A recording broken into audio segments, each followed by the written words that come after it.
A criatura da AM-070. Fernando dirigia sozinho pela AM-070, estrada que corta a floresta amazônica entre Manaus e Manacapuru. Era quase meia-noite.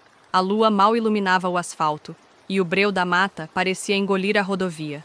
O som do motor era o único que lhe fazia companhia, até que um estalo seco ecoou por baixo do carro. O veículo tremeu e Fernando foi obrigado a encostar no acostamento. Desceu, já irritado, e percebeu que o pneu traseiro direito estava completamente furado. Droga, logo aqui, resmungou olhando em volta. O silêncio da floresta era sufocante, só quebrado pelo coachar distante dos sapos e pelo canto noturno de pássaros. Pegou o estepe e começou a trocar o pneu, mas de repente um odor pútrido tomou o ar, como carne podre em decomposição. Fernando franziu o nariz e parou. Foi quando ouviu um som baixo, grave, como um ronco misturado a um choro.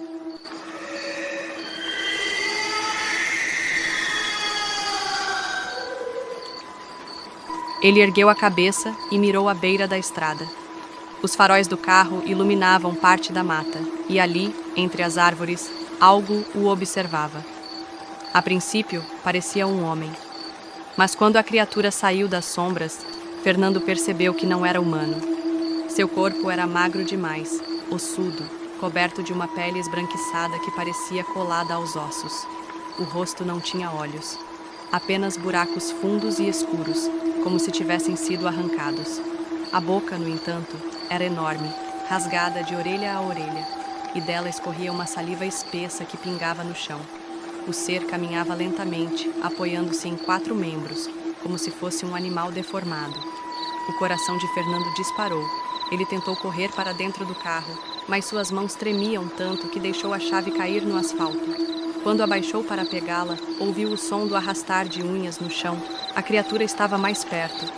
Ela soltou um grunhido que parecia um lamento humano misturado com o rugido de uma fera. Fernando, em desespero, conseguiu girar a chave e ligar o carro. No instante em que os faróis iluminaram diretamente o ser, ele viu a coisa se retorcer, como se a luz fosse dolorosa. Com um grito preso na garganta, Fernando acelerou e saiu em disparada, deixando para trás o estepe e as ferramentas. O retrovisor mostrava apenas a escuridão da estrada. Mas por um breve segundo, antes de fazer a curva, ele jurou ver aquela figura pálida correndo na mesma velocidade do carro, acompanhando-o pela mata fechada, como se fosse parte da própria noite. Até hoje, Fernando nunca mais voltou a dirigir sozinho pela AM-070.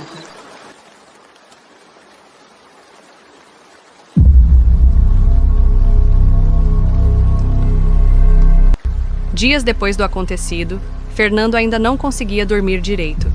Sempre que fechava os olhos, lembrava-se da criatura sem olhos, com a boca deformada e o cheiro podre que parecia impregnar até sua roupa. Cansado de carregar aquele medo sozinho, ligou para seu amigo de infância, Valdemar, um homem prático, acostumado a caçadas na mata e que nunca acreditava em histórias de assombração.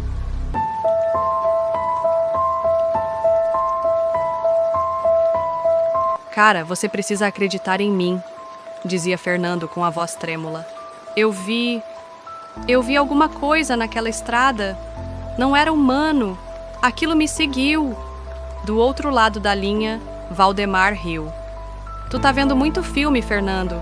Aquela estrada é cheia de histórias, o povo inventa cada coisa. Mas se tu tá com tanto medo, vamos lá amanhã.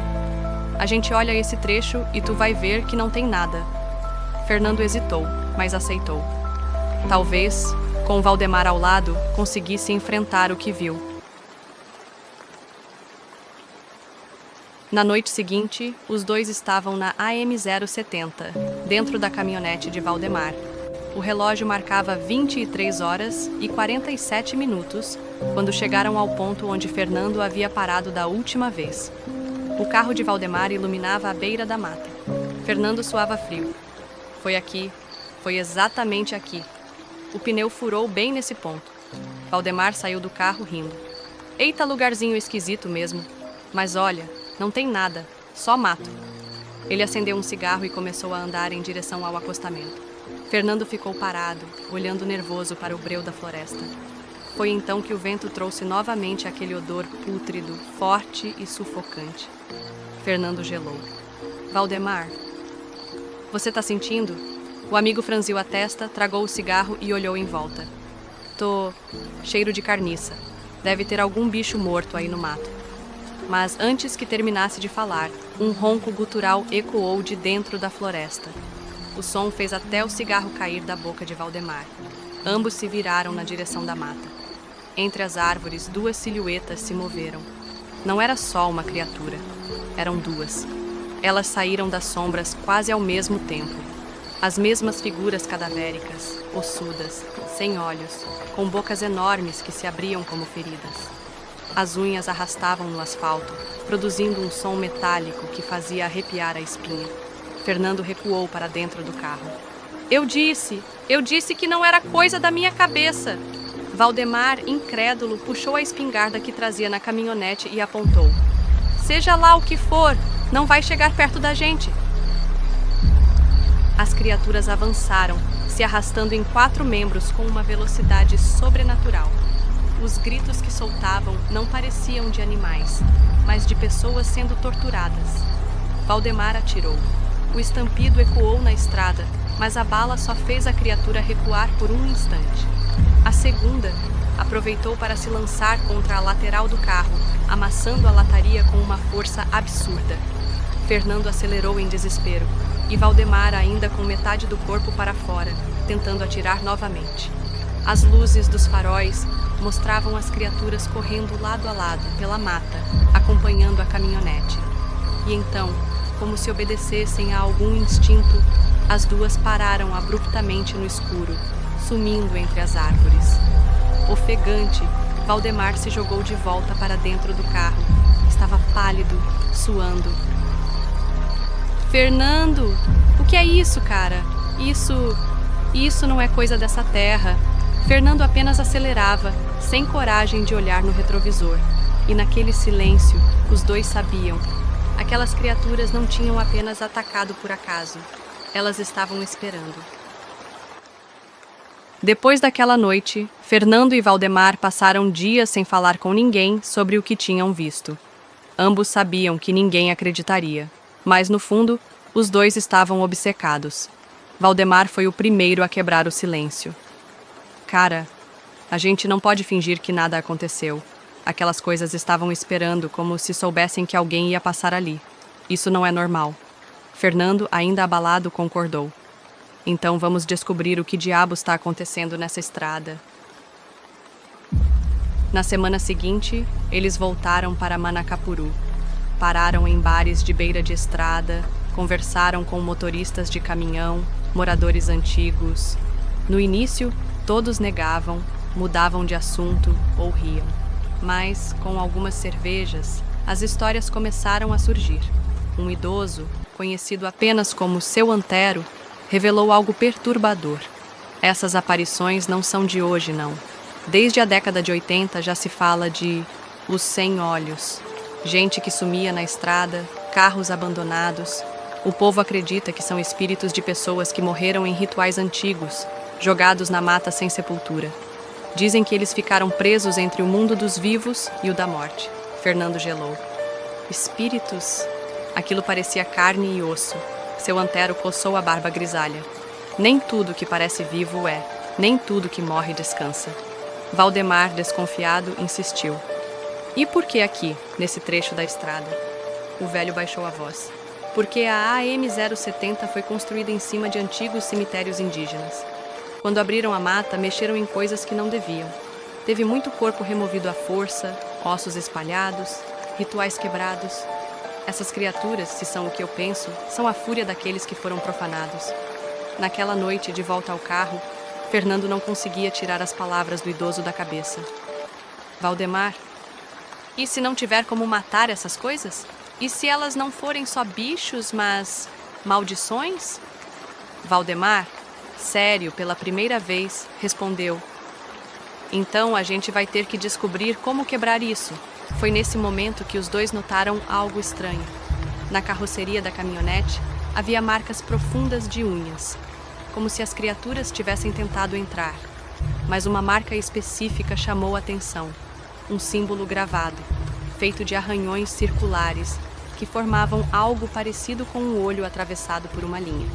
Fernando tocou o desenho e sentiu um calafrio. Valdemar.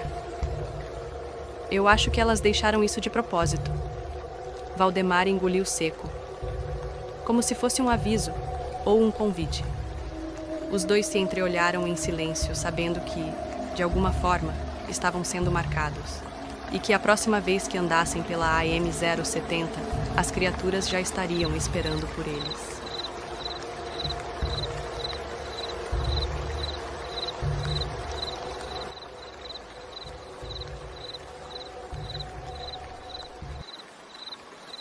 Fernando passou noites sem dormir, sonhando com aquele símbolo arranhado na caminhonete. Sempre que fechava os olhos, via a boca rasgada das criaturas se abrindo em um sorriso macabro, como se zombassem dele. Valdemar, por sua vez, tentava racionalizar. Se isso é alguma maldição, tem que ter uma forma de quebrar. Nenhum espírito fica vagando sem motivo. Foi então que decidiram procurar um conhecido de Valdemar em Manaus. Dona Alzira, uma benzedeira respeitada por saber histórias antigas. Na pequena casa da mulher, cercada por ervas penduradas e velas acesas, Fernando contou tudo, do pneu furado às aparições. Dona Alzira os ouviu em silêncio, os olhos fechados como se enxergasse além da fala deles. Quando ele terminou, ela abriu os olhos e disse: "O que vocês viram não são bichos. São restos de gente que nunca foi enterrada com dignidade. Espíritos despedaçados, presos num corpo de carne apodrecida." "E esse símbolo?" perguntou Valdemar, mostrando o desenho que fotografaram na carroceria. Dona Alzira estremeceu. "É o olho cego. Marca de maldição. Quando esse sinal aparece, significa que vocês já foram vistos. Eles sabem quem vocês são e vão seguir até que tomem vocês também." Fernando sentiu a espinha gelar. "Então, não há escapatória?" Ela se levantou e pegou uma pequena caixa de madeira. Dentro, havia um amuleto feito de osso e cipó. "Há um jeito. Vocês precisam voltar ao ponto da estrada onde tudo começou e queimar este amuleto lá. Mas cuidado, quando a chama acender, eles virão e vão tentar impedir." Na noite seguinte, Fernando e Valdemar voltaram para a AM-070. O relógio marcava meia-noite em ponto quando estacionaram no mesmo lugar do pneu furado. Valdemar segurava firme a espingarda, enquanto Fernando tremia com o isqueiro e o amuleto nas mãos. Eles colocaram o objeto no chão, sobre galhos secos. Fernando riscou o isqueiro. A chama dançou, e naquele instante um grito lancinante ecoou da mata. Os dois olharam para os lados e viram os buracos de olhos brilharem no escuro, dezenas deles. "Valdemar, não eram só dois", sussurrou Fernando apavorado. De todos os lados as criaturas começaram a surgir. Magras, deformadas, arrastando-se pelo asfalto, abrindo suas bocas rasgadas. O cheiro de podridão ficou insuportável. O fogo começava a consumir o amuleto.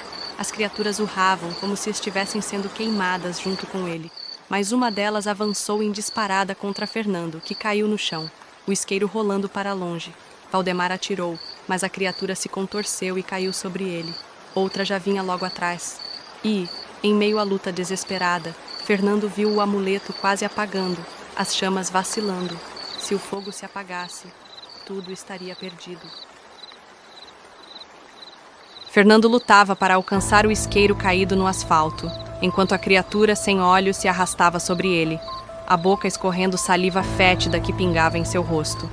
As unhas longas riscaram sua camisa, quase rasgando sua pele.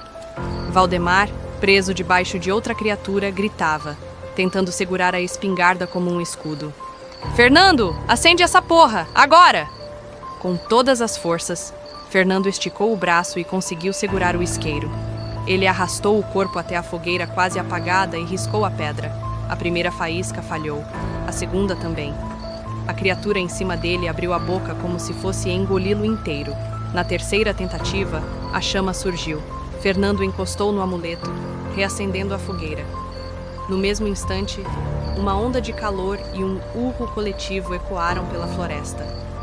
As criaturas se contorciam, uivando de dor, suas peles pálidas começando a se desfazer como cera derretida. A que estava sobre Valdemar soltou um grito ensurdecedor e recuou, derretendo em fumaça escura.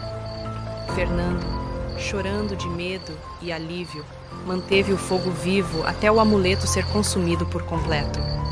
Quando a última chama apagou, o silêncio tomou conta da estrada. Os dois ficaram deitados no asfalto, ofegantes, sem acreditar que ainda estavam vivos. Valdemar se levantou primeiro, ainda atônito. Eu vi, Fernando. Elas estavam queimando, como se fossem feitas de ódio.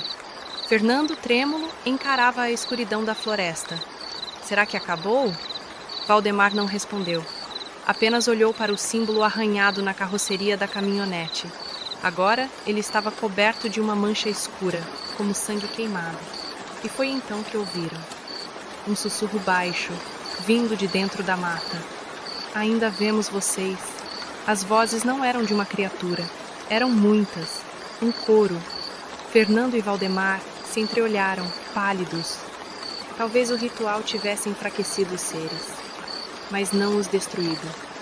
A estrada estava quieta, por enquanto, e no fundo, os dois sabiam. A AM-070 nunca mais seria apenas uma estrada. Era um lugar marcado, um corredor entre o mundo dos vivos e o dos mortos. E eles agora faziam parte disso. Depois daquela noite, Fernando e Valdemar acreditaram que tudo havia acabado. Mas os pesadelos não cessaram. Ambos sonhavam com a mesma coisa. O símbolo do olho cego queimando em suas peles, e vozes sussurrando dentro de suas cabeças. Quando contaram isso para Dona Alzira, a benzedeira ficou séria, quase pálida. Eu avisei que o ritual era perigoso. O fogo não destrói, só afasta. Vocês agora carregam a marca deles. Eles não vão descansar enquanto não levarem vocês. Fernando, desesperado, perguntou. Então não tem jeito? A gente está condenado? Dona Alzira respirou fundo. Talvez haja um último caminho, mas é o mais arriscado. Vocês vão ter que entrar na mata, no coração do lugar onde eles nasceram. Lá está a raiz da maldição. Se destruirmos isso, talvez vocês se libertem. Valdemar apertou os punhos. Então vamos. Eu não vou viver com essas coisas me caçando cada vez que anoitece. Na noite seguinte, os três seguiram pela AM-70, parando no mesmo trecho amaldiçoado. A lua cheia iluminava mal o asfalto e a floresta parecia respirar com eles. Dona Alzira carregava uma sacola de couro com velas pretas, ervas e um facão antigo que ela dizia ser abençoado com sangue e fé. Escutem bem, disse a velha, olhando para os dois homens. Uma vez que entrarmos, não há volta. Essas criaturas vão tentar nos separar, vão brincar com a nossa mente. Não deem ouvidos às vozes. Fernando e Valdemar trocaram um olhar silencioso. Eles adentraram a floresta. A cada passo, o ar ficava mais pesado, o cheiro de podridão mais forte. O silêncio era tão profundo que até o som dos próprios passos parecia invasivo. Depois de meia hora caminhando, chegaram a uma clareira. No centro havia uma enorme árvore retorcida, tão antiga que parecia mais velha que a estrada. Suas raízes saíam do chão como ossos expostos, e presas nelas estavam crânios humanos, alguns ainda com pedaços de carne grudados. Fernando engoliu seco. Meu Deus! Dona Alzira ergueu o facão e começou a entoar palavras em uma língua estranha, antiga, que parecia cortar o ar. Foi então que os gritos começaram. Dos cantos da clareira, as criaturas surgiram, dezenas delas, magras, sem olhos, com bocas rasgadas, avançando como uma maré de horror.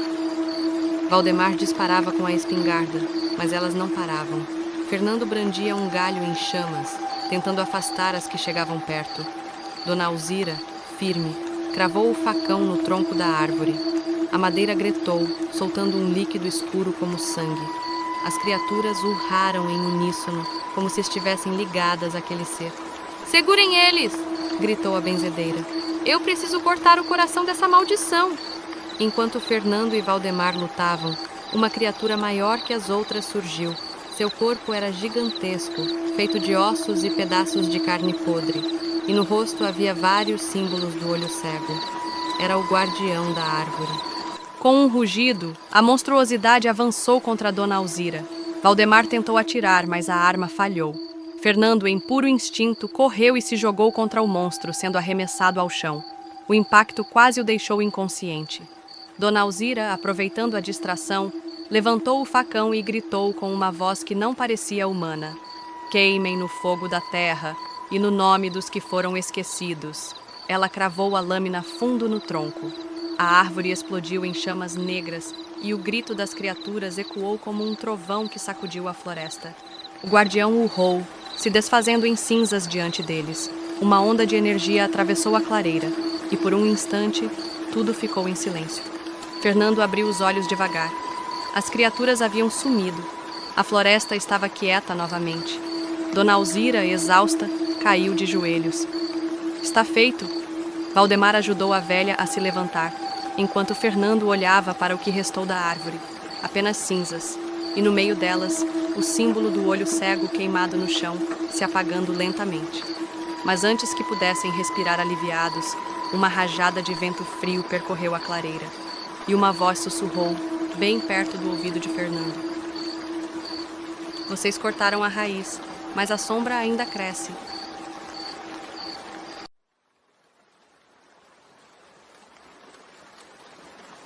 Fernando acordou em sua casa, em Manaus, dias depois da destruição da árvore.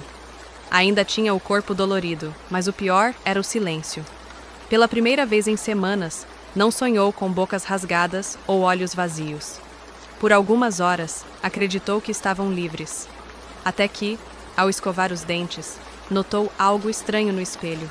Um vulto parado atrás dele, imóvel, com a boca aberta num sorriso enorme. Quando se virou, não havia nada. O medo voltou com força. Naquela mesma noite, Valdemar ligou para Fernando. "Cara, eu não sei o que está acontecendo. Tô ouvindo passos dentro de casa. Minha cachorra não para de latir pro corredor vazio." Fernando engoliu em seco. "Eu também tô vendo coisas." Eles decidiram procurar Dona Alzira no dia seguinte. A benzedeira os recebeu abatida, os olhos fundos, como se também tivesse sido tocada pela maldição. "Eu sabia que isso podia acontecer," disse com voz rouca. "Cortamos a raiz, mas a maldição é como fumaça. Ela se espalha. Antes estava presa à estrada. Agora, ela segue vocês." Fernando sentiu um desespero gelado. "Então a gente condenou todo mundo?" Dona Alzira acendeu 3 velas pretas e as colocou em círculo. "Não exatamente. Se a maldição se espalhou, ela precisa de hospedeiros. Vocês foram marcados, lembram? Agora, vocês são os portadores do olho cego." Valdemar arregalou os olhos. "Tá dizendo que nós carregamos essa coisa?" A velha assentiu. "Onde vocês forem, ela vai se manifestar. Vocês viraram uma ponte entre os vivos e os mortos." Fernando caiu sentado, atônito. "Então não tem como fugir." Dona Alzira ficou em silêncio por alguns instantes, antes de completar. "Fugir não. Mas talvez haja como levar a maldição de volta. Só que o preço pode ser alto." Naquela noite, Fernando sonhou com a estrada novamente. Mas dessa vez, não estava sozinho no carro. No banco de trás, as criaturas se amontoavam, seus sussurros preenchendo o ar. "Leve-nos de volta." Ou "leve-se conosco." Acordou com a sensação de que algo estava sentado em sua cama, respirando no escuro. E quando acendeu a luz, no espelho do quarto estava marcado, em bafo gelado, AM070. No amanhecer seguinte, os 3 se reuniram na casa de Dona Alzira. Fernando ainda tremia, com marcas de suor frio no rosto. "Então, qual é o preço?" perguntou ele com a voz quase inaudível. Dona Alzira suspirou e abriu um antigo grimório de folhas amareladas. "Para selar a maldição de volta à AM070, é preciso um sacrifício de ligação. Alguém que esteja marcado deve oferecer parte de sua própria essência, sangue, tempo de vida ou memória, para que o selo funcione. Quem fizer isso será protegido, mas carregará cicatrizes eternas." Valdemar franziu a testa. Tipo, a gente perde a vida? Ou só parte dela? A benzedeira olhou profundamente nos olhos de ambos. Parte da vida, mas o suficiente para que as criaturas não consigam atravessar para o mundo dos vivos.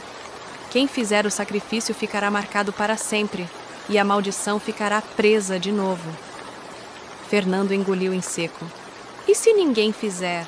Dona Alzira fechou o grimório com força. Então vocês nunca mais terão paz. Ela vai segui-los, transformar suas casas, seus sonhos, tudo em um corredor de pesadelos. O silêncio caiu sobre eles. Cada um sentiu o peso da decisão. Finalmente, Valdemar falou. Eu não posso aceitar que minha família viva com isso. Fernando, você é mais novo, talvez seja você. Mas eu vou com você. Fernando olhou para o amigo, mas a decisão não era só deles. Dona Alzira, você vai nos ajudar? Perguntou ele. A benzedeira assentiu, firme. Eu guio, mas alguém precisa se ligar ao selo. É um sacrifício que não posso fazer, mas posso garantir que juntos vamos conseguir. Na noite seguinte, os três voltaram à AM-070, ao mesmo trecho da clareira, agora marcada por cinzas ainda fumegantes. Dona Alzira desenhou um círculo de proteção com ervas e velas negras.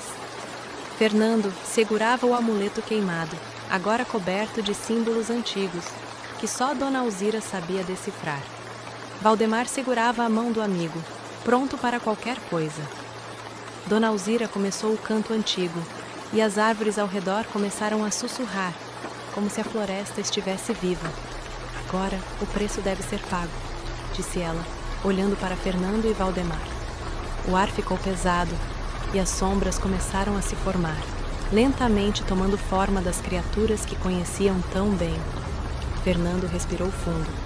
Se for para salvar todos, que seja eu. Valdemar apertou o ombro dele. Não estamos sozinhos. Estamos juntos nisso. Dona Alzira ergueu a voz. Que a essência de quem carrega a marca se funda ao selo, prendendo a maldição e afastando os olhos cegos do mundo dos vivos.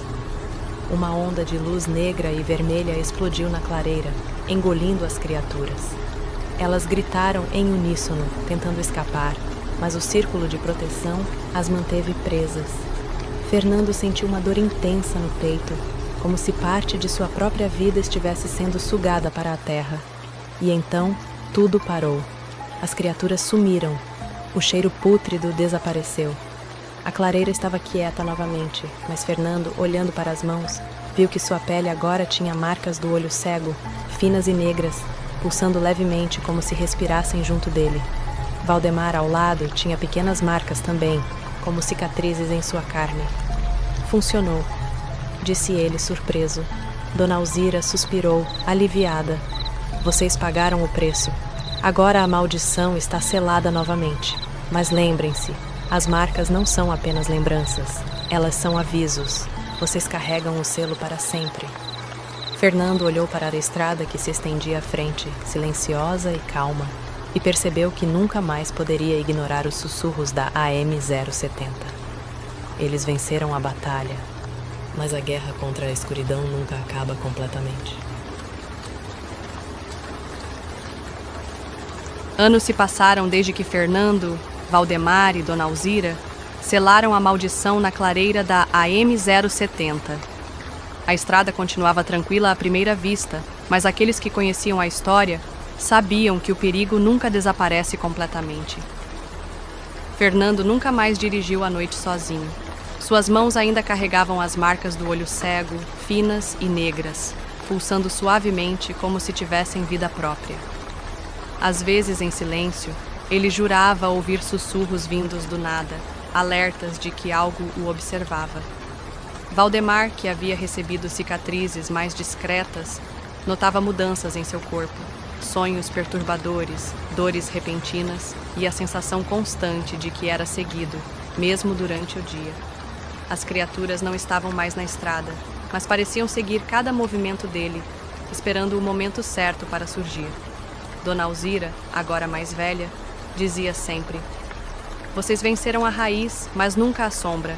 A marca que carregam é um portal que pode ser ativado se vocês descuidarem. Uma noite, Fernando e Valdemar estavam em uma pequena cidade a caminho de Manaus. A lua cheia iluminava as ruas silenciosas.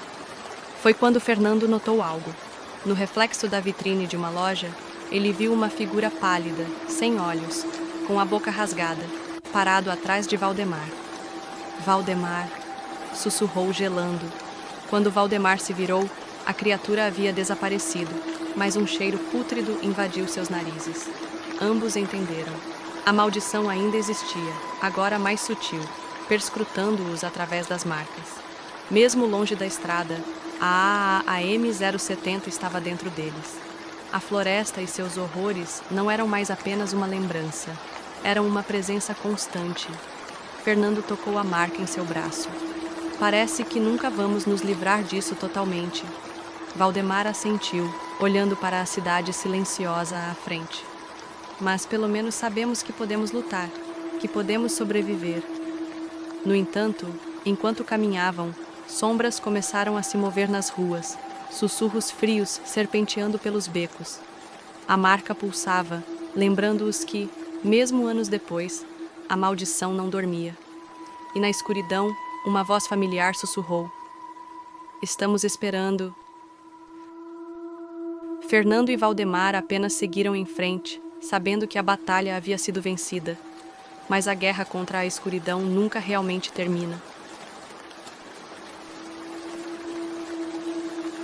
Anos se passaram desde que Fernando e Valdemar selaram parcialmente a maldição da AM 070. As marcas do olho cego ainda pulsavam levemente em suas peles, lembrando-os que a sombra nunca desaparece completamente. No entanto, a vida continuava. Fernando havia se mudado para uma cidade próxima a Manaus, tentando viver normalmente, enquanto Valdemar seguia como amigo leal e vigilante. Mas o medo nunca os abandonava totalmente. Foi então que ouviram falar de um padre renomado por lidar com casos sobrenaturais, um homem chamado Padre Rafael, que vivia em um mosteiro afastado na floresta amazônica. As histórias diziam que ele havia enfrentado espíritos, maldições e fenômenos que ninguém mais ousava tocar. "Se alguém pode acabar com isso de uma vez por todas, é ele", disse Dona Alzira pelo telefone, sua voz grave, mas cheia de esperança. Fernando e Valdemar não hesitaram. Marcaram um encontro com Padre Rafael e viajaram até o mosteiro. O padre os recebeu em uma capela pequena e simples, mas cheia de símbolos antigos de proteção. Ele olhou atentamente para as marcas do olho cego em Fernando e Valdemar, tocando levemente a pele de ambos. "Vocês carregam um fardo pesado", disse ele, "mas é possível acabar com a maldição, não apenas prendê-la, mas destruí-la de vez. O ritual", explicou o padre, "exigiria coragem e fé. Eles teriam que enfrentar a essência da maldição uma última vez e permitir que Padre Rafael conduza a força divina para purificar o selo." Na noite marcada, os três seguiram até a clareira onde tudo começou na AM 070. Dona Alzira acompanhou para oferecer proteção e orientação. Padre Rafael iniciou o ritual com orações, água benta e símbolos sagrados desenhados no chão. As criaturas surgiram uma última vez, como sombras retorcidas, urrando com fúria. Mas ao se aproximarem, sentiram a presença da fé do padre. Sua luz parecia queimar a escuridão, afastando os monstros que desta vez não conseguiam atravessar o círculo sagrado.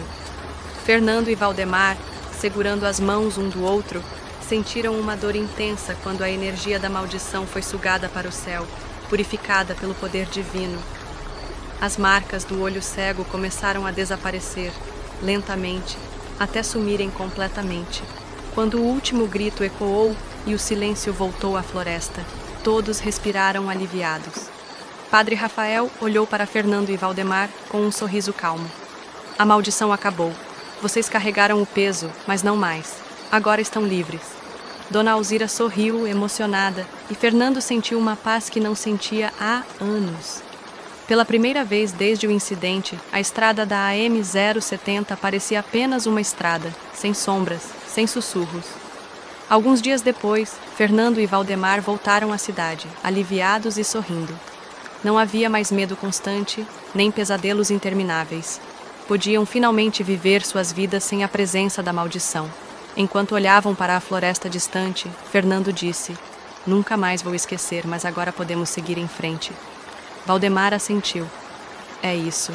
Finalmente liberdade. E assim, depois de anos de terror, a história da AM070 teve seu fim. Uma estrada amaldiçoada, criaturas sem olhos, pesadelos intermináveis. Tudo terminou.